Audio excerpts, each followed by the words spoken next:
welcome to Navigating a Broken Vessel. I'm Dave Harris, and I want to welcome you to this special episode where I get to talk to you for a little while and tell you a little bit more about my life. Now, here's the thing. We had, from an episode last week where Shelly and I were talking, we had one of our listeners give us some feedback, and they said, hey, I have a problem getting out of bed. So how were you able to get Dave out of bed? They asked Shelly that. Or they asked me, effectively, it's the same thing. How do you get Dave out of bed when he's in the pit of depression, so to speak? And I actually thought about it, and I've thought a lot about my life and some of the things that have changed my life. And I want to take you back to 1990. In 1990, I was in middle school. I was in 7th grade, and I had a teacher whose name is Mrs. Viner. And Mrs. Viner was one of those teachers that was very strict. She was the kind of person that didn't tolerate ineptitude, didn't tolerate laziness, things like that, which of course kind of leads me into kind of saying, maybe Dave's a little bit inept, maybe a little bit lazy, right? And you'll see. So one of the things about Mrs. Viner is that she would always provide a midterm report. And of course, we all get report cards. My report cards back in those days were not that good, but the midterm report had 4 words on it. There was no grade. There was just 4 words on that. And those 4 words were capable of doing better. And I'll tell you what, it is now, what is it, 10, 35, 36 years. I did a little quick math in my head. 36 years since that time. And I can tell you that my life has been about this idea of capable of doing better. And I'm not going to say that that's in a good sense at all. I want to tell you a story. In 4th grade now, so this is before middle school, I had the inklings that I was going to have problems with school, problems with doing well in school. I was in Mr. Oldoerp's class in 4th grade, Mr. Oldoerp, and we did not have detention when I was in elementary school in 4th grade. But what we had was something called study hall. And what study hall was that when you did not complete your homework, you would have to stay in a classroom. One of the teachers would be assigned every day. There would be a different teacher that was assigned who would stay in and watch the children who were in study hall. And during study hall, it was just like detention. You were not allowed to talk. You were not allowed to socialize. You would just eat your lunch, and then you would have to do homework until the lunch hour was over. And that's how study hall was defined. Now, Mr. Oldoerp was the kind of person who also did not tolerate ineptitude and laziness and things like that. And I could tell you that anytime someone did not do their homework, he would just say 2 words, study hall. And so for me, it was like, okay, I didn't get my math. Now, if any of you know how school is, you generally don't get called out unless you get called on. In other words, if a teacher asks you a question based on the homework and you don't know the answer because you didn't do the homework, that's when you got called out in front of everybody. Otherwise, you were just the person who didn't turn in your homework. And it was kind of like, oh, I still got a bad grade, but I didn't get embarrassed in front of everybody. Well, Mr. Oldoerp was the kind of person, and I'm pretty sure he knew that I was not the kind of guy to be doing homework because he seemed to always eventually get to me and ask me a question.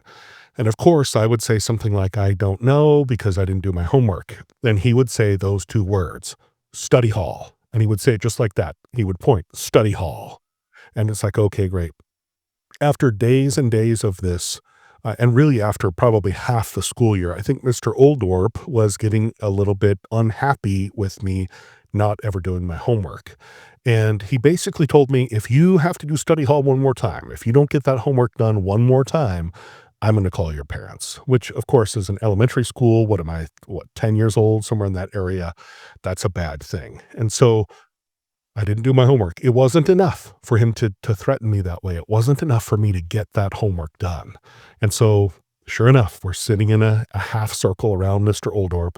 He asks me a question and I don't have the answer. And he didn't say study hall this time. He just said, all right, come with me. We're going to go to the office and we're going to call your parents. And I just completely broke down. I started crying. 10-year-old boy just crying in front of everybody. And I remember saying, "I want to go home." And Mr. Oldoerp saying, "You can't go home. Come with me. We're going to call your parents." And of course, called my parents, and there was a whole big to do.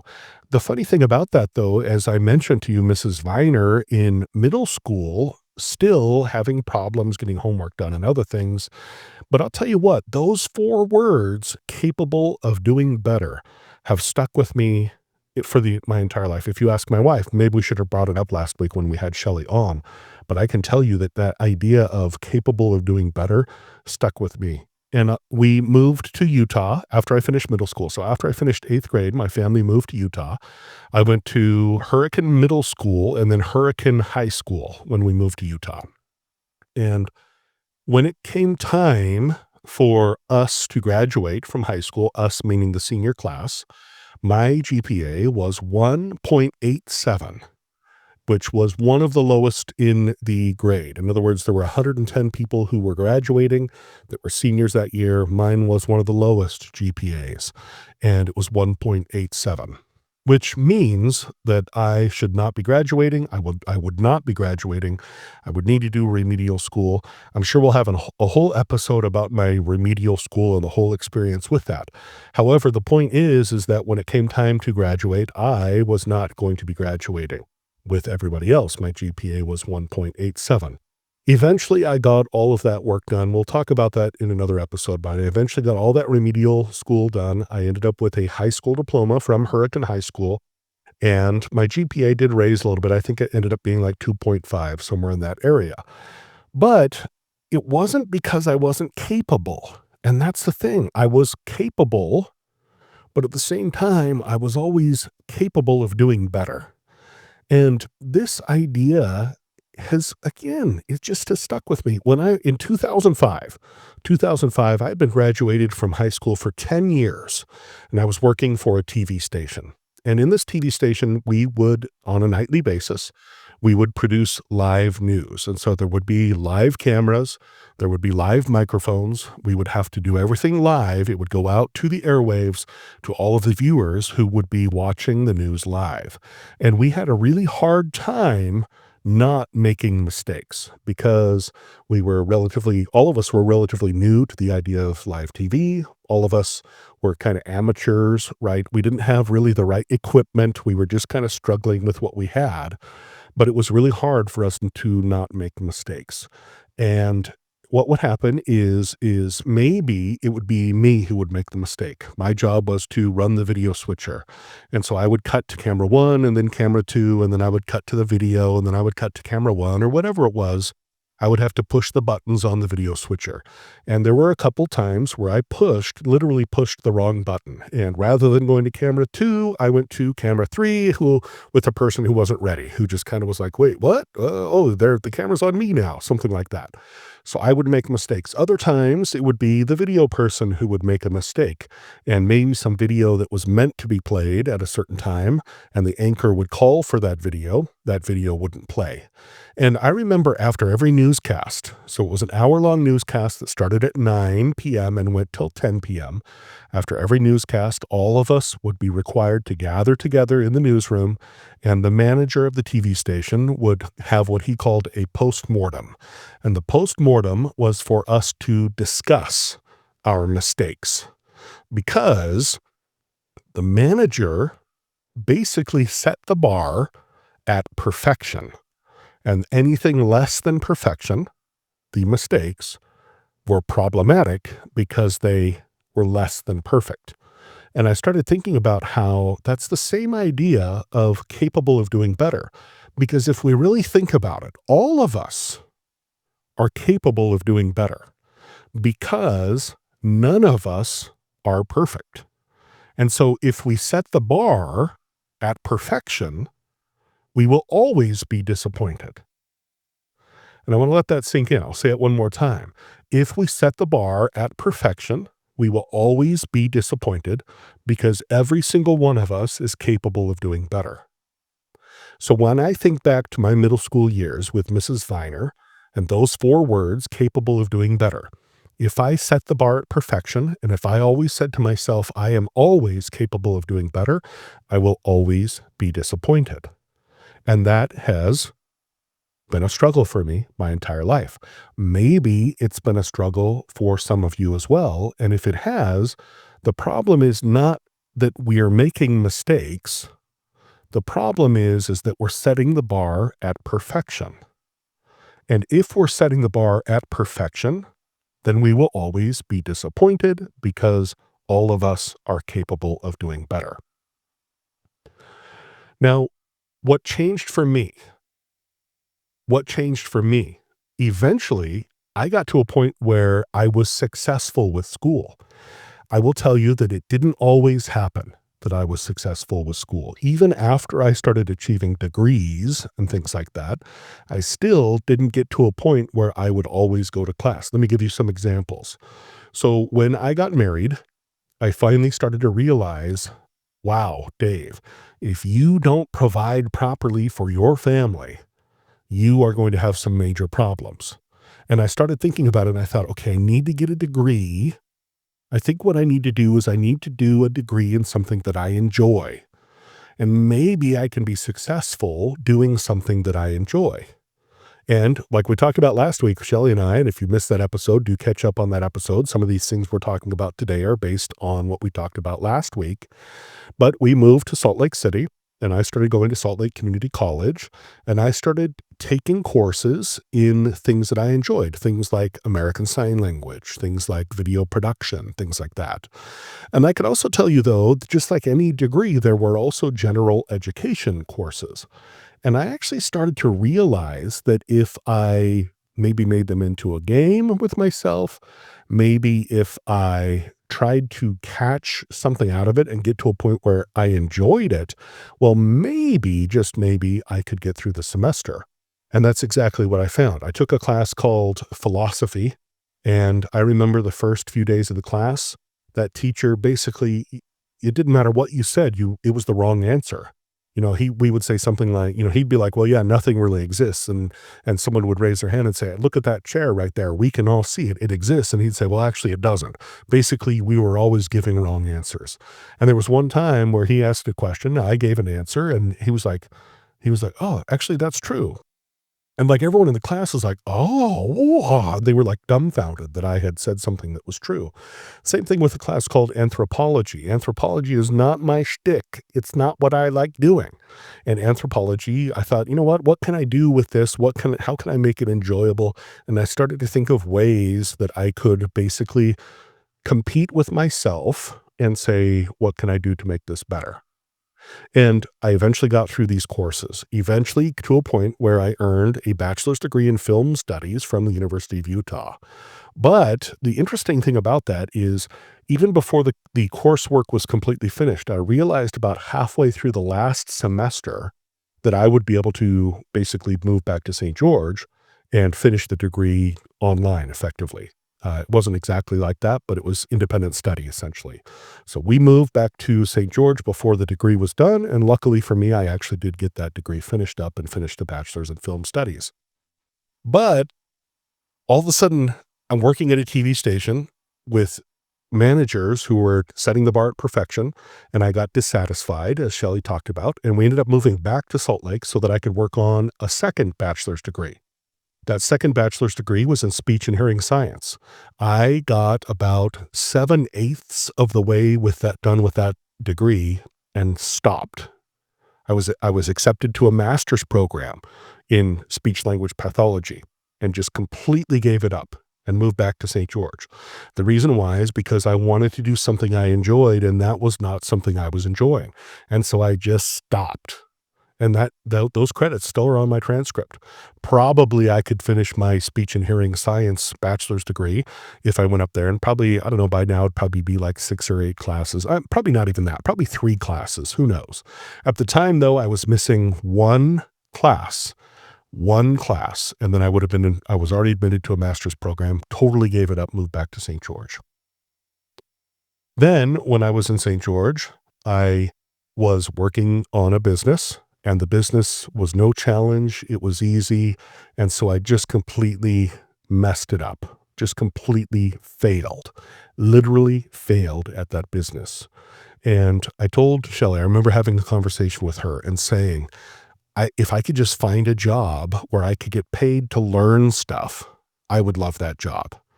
And all of a sudden, I realized that if you were a teacher, you got paid to learn, right? Yes, you have to teach, but you also got paid to learn. And I thought, I think that I could be a teacher. But I didn't want to teach in high school. I wanted to teach as a university professor. And because of that, I realized that it was a challenge. It was a big challenge. And that was kind of something I noticed with my life, is that if I was challenged, if someone didn't think I could do something, then that would be what would really set me off, and I'd be like, "Well, I'll show you, I'll prove you." And I think we talked about that last week as well. So we ended up moving, we didn't move. Good gracious, we didn't move. What we should have done was moved, but we didn't move. The reason why is I got a job at a university here in St. George, Utah, where I continue to live. At the time, it was called Dixie State University. I got a job at that university as a professor. I finished my master's degree in 1 year from Southern Utah University, which is 45 minutes away from my house. I finished it in 1 year, which is something most people don't do. Again, it's because of that challenge. People were like, well, you got to get that master's degree because you're going to have to get a PhD. I'm like, well, I'll show you. I'm going to get this master's degree in 1 year. And what was weird is, in my mind, it was something that it was like, if I'm going to go for it, I'm going to go for it in style, and I want to get this thing done as fast as possible. And that's kind of how my life would always work, is that if it was something that once I'd made that decision, I wanted it to be done now. Ask Shelley again, and maybe we'll have her on again, this idea of me pursuing her to be my wife. It was like I kept running out of patience, because once I had decided, I wanted it to be done as quickly as possible, but hers was a little bit different schedule, and she was, I'm going to take it on my schedule. For me, it was like, I'm decided, let's do it. And so I would lose patience a little bit, not yell at her or anything like that, but sometimes I'd be like, all right, I'm done. I'm off doing something else. It's the same thing with the schooling. I started to realize that if it was a challenge, that idea back at my bachelor's degree, if it was a game, if it was a competition, even within myself, then it's something that I could be successful at, because I'm only competing with me. I'm not competing with other people. And the game is mine. It's my rules. I'm the one that sets those rules. And so the master's degree, my first master's degree, was done in 1 year from Southern Utah University, traveling 45 minutes to go to class. After that, I had to get a PhD. That PhD, I was required, as we mentioned last week, was required to get that done as quickly as possible. But I had a choice. I could either continue to work at Dixie State University and commute to Salt Lake City, 300 miles away, and get a PhD there, or I could move to Salt Lake City, not have a job, but be able to not have to commute 300 miles every time I had to do that. And I thought about it, and I thought, it's good to have a job. I could have 4 years of experience under my belt. I'm going to go ahead and make that commute. And that was the most terrible time in my entire life. Those 4 years were so challenging, so difficult. But what's interesting about it, I thrived in that environment, which is just the weirdest thing that you could possibly imagine. Why would a person who's got this challenging, draining experience be thriving? And in an experience that is not challenging and demanding, be capable of doing better and be in study hall all the time and get a 1.87 GPA. And I started to realize that what I needed to do is I needed to challenge myself. The game was on, and it was my rules. And that's exactly what I found success with. And I continue to find success with that. However, it's not always about success. Now, one of the things I want to mention, I am not a mental health professional, and this should definitely not be taken as mental health advice. Seek a professional if you need help with your mental struggles. I'm just trying to tell you things that were successful for me. What was successful for me was the challenge. The idea that people would say it can't be done. And Dave wanted to be the one that would do it. Not only that, though, but it was a framework as well. If there was a framework with a clearly defined endpoint, I could always tell myself, this is grueling, but it's only 3 more years. This really is crappy, but it's only 2 more years. You know what? There's an end point. I know that there's a light at the end of the tunnel. I can see that light. So I challenged myself. I made it a game for myself, only in competition with myself. And I knew that there was a light at the end of the tunnel. There was a defined end point. With that in mind, I got that PhD in 4 years. And in 4 years, it was done. And that's a hard thing to do. It's hard to get a master's degree in 1 year. It's hard to get a PhD in 4 years. I was able to pull off both of those. Shelley mentioned a little bit last week. I want to go into a little bit more detail. Once I finished, I was thrown into deep depression, because I no longer had something that was a defined endpoint, right? There was no more, like, the competition was over, and it was challenging for me. And so I needed to continue to find things that would challenge me. So I got free tuition. Dixie State University gave me free tuition, and so I would take courses. Now, the problem with those courses is that they weren't required. There was no need for me to get degrees done. So I was just taking them for fun. And so I took a bunch of computer science courses. I took a bunch of mathematics courses. I even took ceramics and oil painting. I took all kinds of different classes just strictly for the enjoyment. The thing is, I probably only finished half of them. The other half I would stop going to because I just lost interest. There was no challenge. There was no reason. There was no framework, all these things that we're talking about. With that in mind, I can tell you, if you were to see my college transcript, there's an unfinished speech and hearing science degree that was one class away. There is math degrees, computer science degrees. There's all kinds of degrees that are just basically kind of left unfinished. And a lot of people would look at that and say, Dave, you're capable of doing better. What's going on? But in my mind, I don't look at those as failures. I don't look at those as defeats. At one time, I would have. But because I was just doing them for fun, because I wasn't trying to achieve perfection, because I hadn't set the bar at perfection, I've been okay with those things having gone uncompleted. And again, I think the key to it is that there was no requirement for me to do them. If there's a requirement, then that's different. We need to do those things that are required of us. And maybe we can look at it and say, great, maybe I can gamify it. Maybe I can make it a challenge for myself, whatever it might be in competition with myself. If it's something that's not required, then you may not want to take it so seriously. Just enjoy it. Enjoy having that time.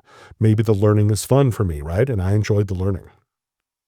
Now, during that time as well, I decided I wanted to get 2 other master's degrees, again, because I thought about it and I thought, wow, I'm stuck. And we mentioned this a little bit already. I'm going to talk more about this idea of being stuck in the future, but I felt stuck. I was in my career, this idea of being a university professor, and it stopped being challenging.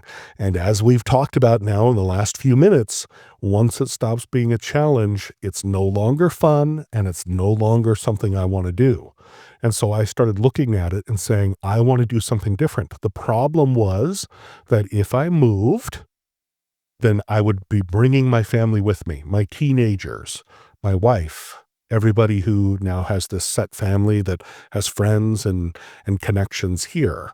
But the problem was that if I wanted to change my career, so to speak, the only thing I could do as a university professor would be to teach at another university. And there are no other universities in St. George. Therefore, I either was going to move and get a change in job, or I was going to not move, keep my family here and happy, and not change job. And so I was completely stuck. So I kept working on these degrees. I ended up with a degree in data analysis, another one in instructional design.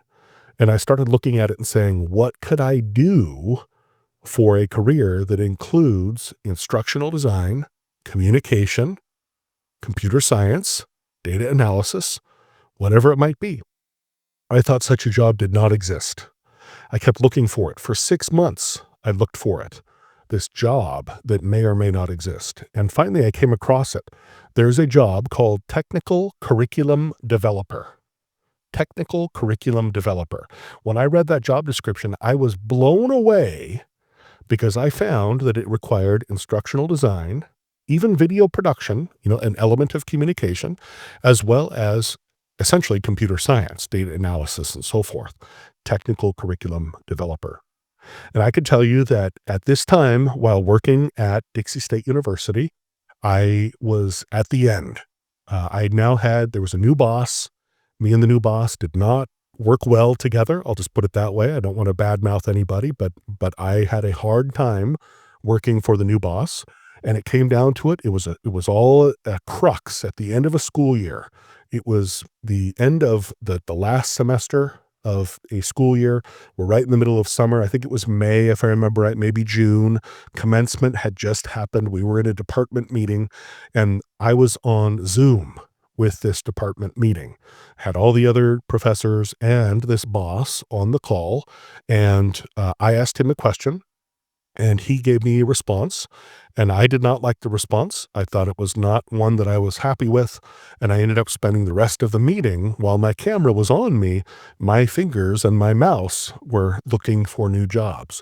It was at that time that I found a job, specifically in technical curriculum development. I sent my resume in during that meeting and ended up getting a call back for this job the next day, and ended up going through a month of interviews, and eventually got the job, and told the new boss, hey, it's been fun, but I found this other job. Things are going great. I'll tell you what I'd like to have said, but maybe by the sound of my voice, you know what I wanted to say, but I decided I would stop short of saying something like that. But I ended up in this other job. In other words, I got unstuck. And what I have found is that if you just stay with something, if you just bide your time, while at the same time look for other avenues, look for other things that you can do, maybe it's school, maybe it's not, whatever it might be, just bide your time, keep working toward things, and I think you'll find that you can become unstuck. And I know that because that has happened to me. Now, with regard to this idea of perfectionism, this idea of navigating a broken vessel, this idea of capable of doing better, this idea at setting the bar at perfection, I can tell you that at the same time, I found, or actually was delivered to me, a talk in a general conference of the Church of Jesus Christ of Latter-day Saints. And I've brought up Elder Holland, who is or was an apostle of the church until just a few months ago at the time of this recording. In October of 2017, Elder Holland gave a talk called "Be Ye Therefore Perfect Eventually." And the reason why he gave this talk is because there's a verse in the Bible, it's during the Sermon on the Mount, where Jesus Christ issues a commandment and says, "Be ye therefore perfect." And so I think a lot of us out in the world, Christians, non-Christians, members of the Church of Jesus Christ of Latter-day Saints and non-members, believe that we must be perfect, or we believe that others must be perfect. And what Elder Holland says is he says that it is okay if you're not perfect. I'm going to quote from what he said. He says, "What I now say in no way denies or diminishes any commandment God has ever given us. I believe in his perfection, and I know we are his spiritual sons and daughters with divine potential to become as he is. I also know that as children of God, we should not demean or vilify ourselves as if beating up on ourselves is somehow going to make us the person God wants us to become. No. With a willingness to repent and a desire for increased righteousness always in our hearts, I would hope we could pursue personal improvement in a way that doesn't include getting ulcers or anorexia, feeling depressed, or demolishing our self-esteem. That is not what the Lord wants for primary children or anyone else who honestly sings, "I'm trying to be like Jesus." That was in 2017 at the height of my depression. That was when it had been 3 years since I had finished my PhD, and it was 3 years before I would get my new job.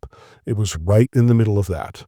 And I can tell you, it made me look back during my time at the TV station where we set the bar at perfection. It made me look back at my middle school years where I was told that I was capable of doing better.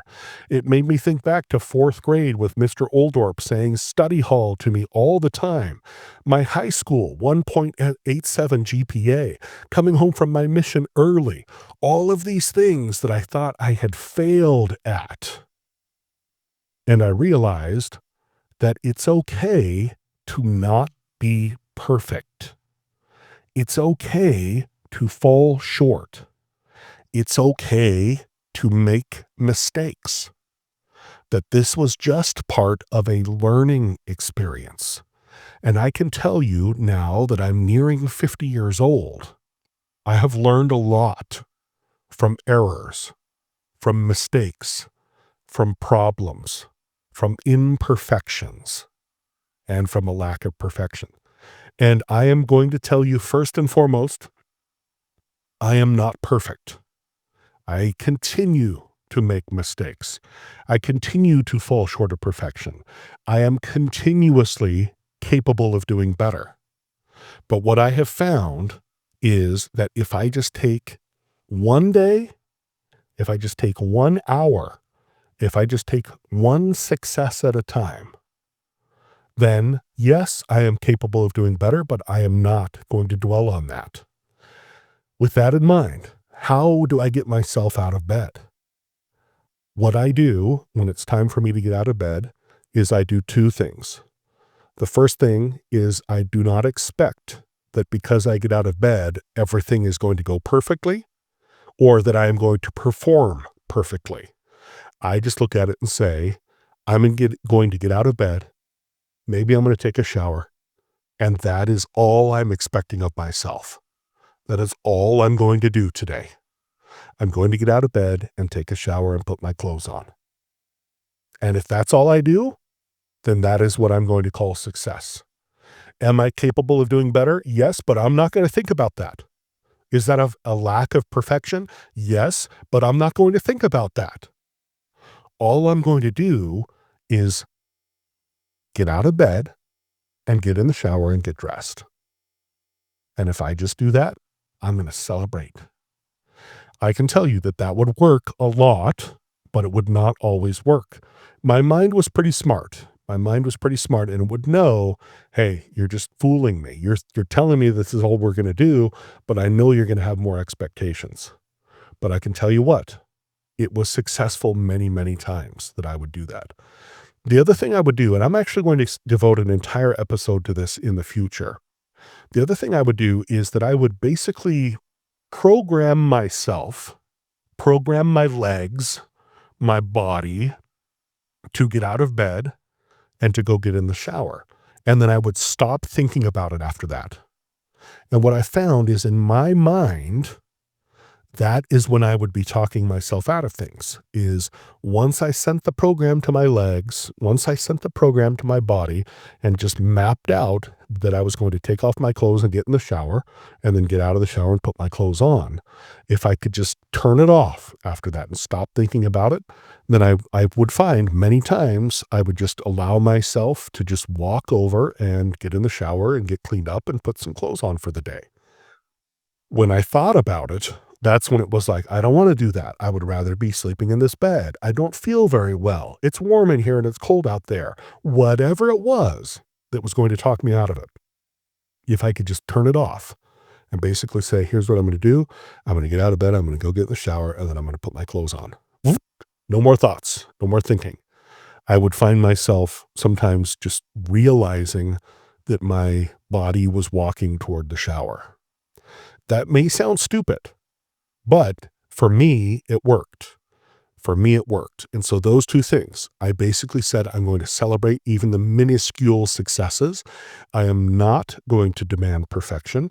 I am not going to tell myself that I'm capable of doing better. And Mrs. Viner can stuff it. And that's all there is to it.